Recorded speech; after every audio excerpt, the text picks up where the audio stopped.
Okay, so the NFL quarterback scene, it's been pretty wild, right?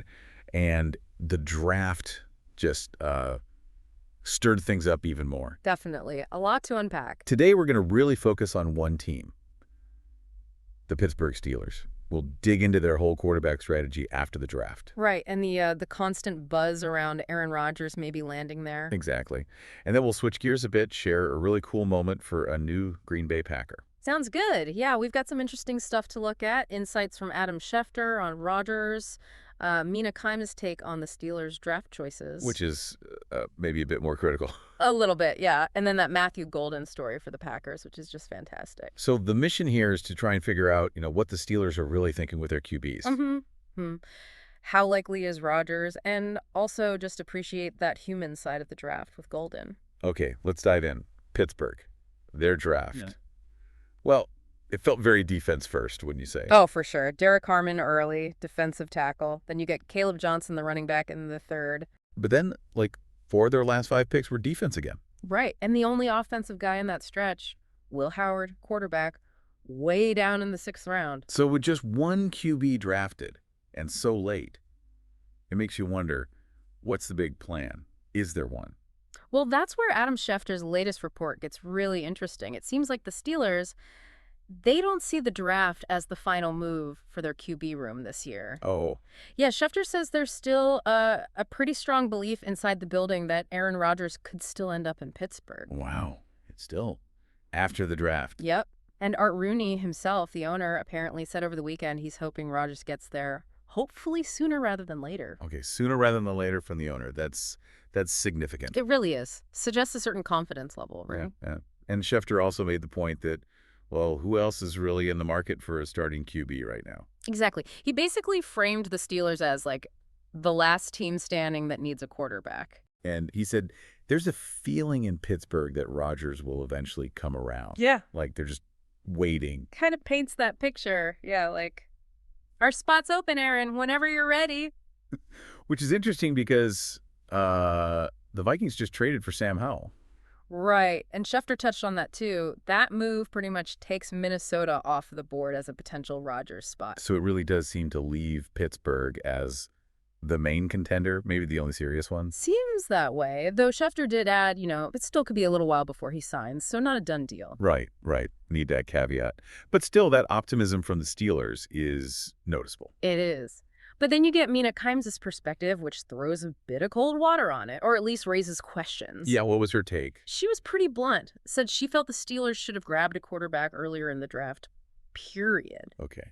Even though she liked the Harmon pick on defense. Yeah, she agreed with the Harmon pick, said it was good value, but she was surprised they let guys like Jalen Milroe or Shedeur Sanders go by in those middle rounds.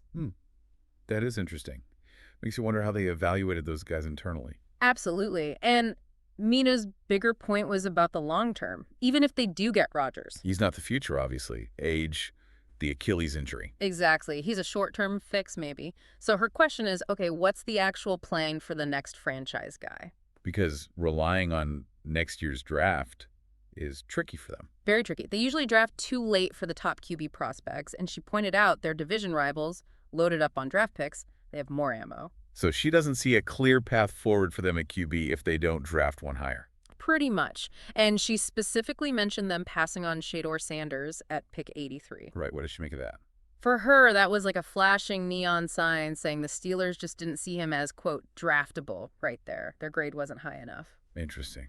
But she was okay with waiting for Will Howard in the 6th. Yeah, she actually said she had a 3rd-round grade on Howard herself. So for her, it wasn't not drafting a QB. It was passing on guys like Sanders earlier. Okay, that makes sense. It's nuanced.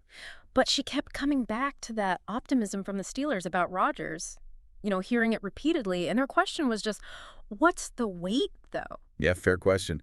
If the Vikings are out and Pittsburgh is supposedly the spot, Yeah. why hasn't it happened? Exactly. What's the holdup? It makes you wonder what's really going on behind the scenes. And think about the guys in that locker room. Kimes brought that up too. Oh, yeah, the deja vu feeling. Right, especially the defense.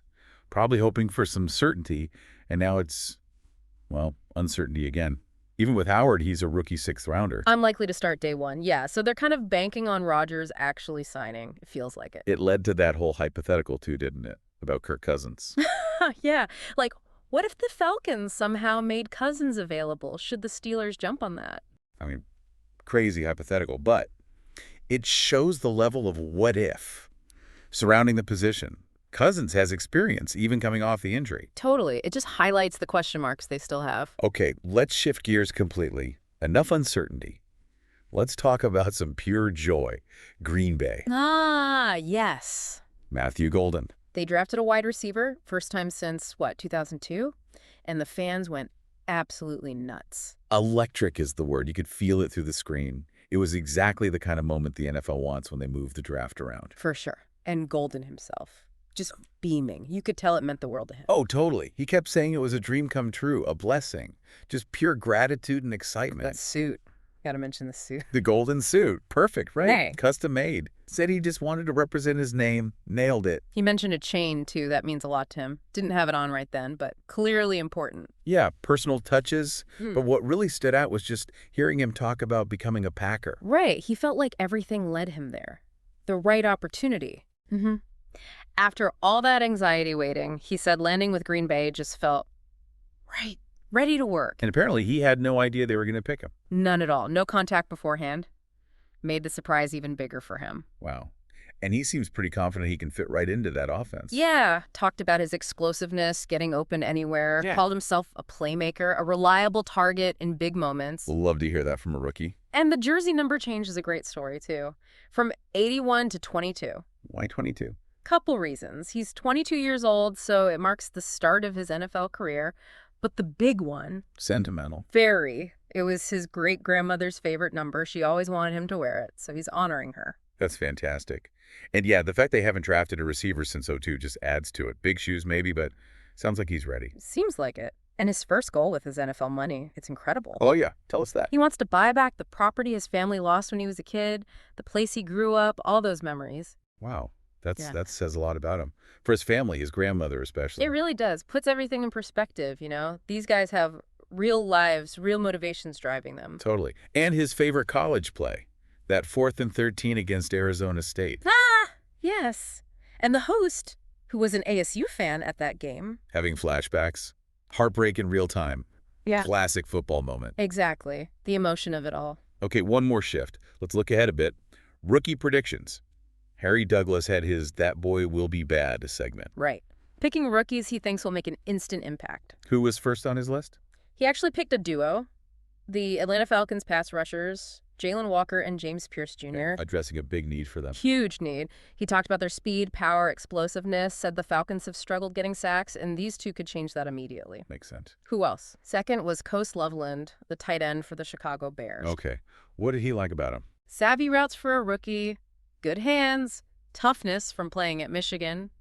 Douglas thinks he'll help in the run game too, and just add to their culture. Solid pick. And his last one was maybe the most interesting. Definitely the most notable.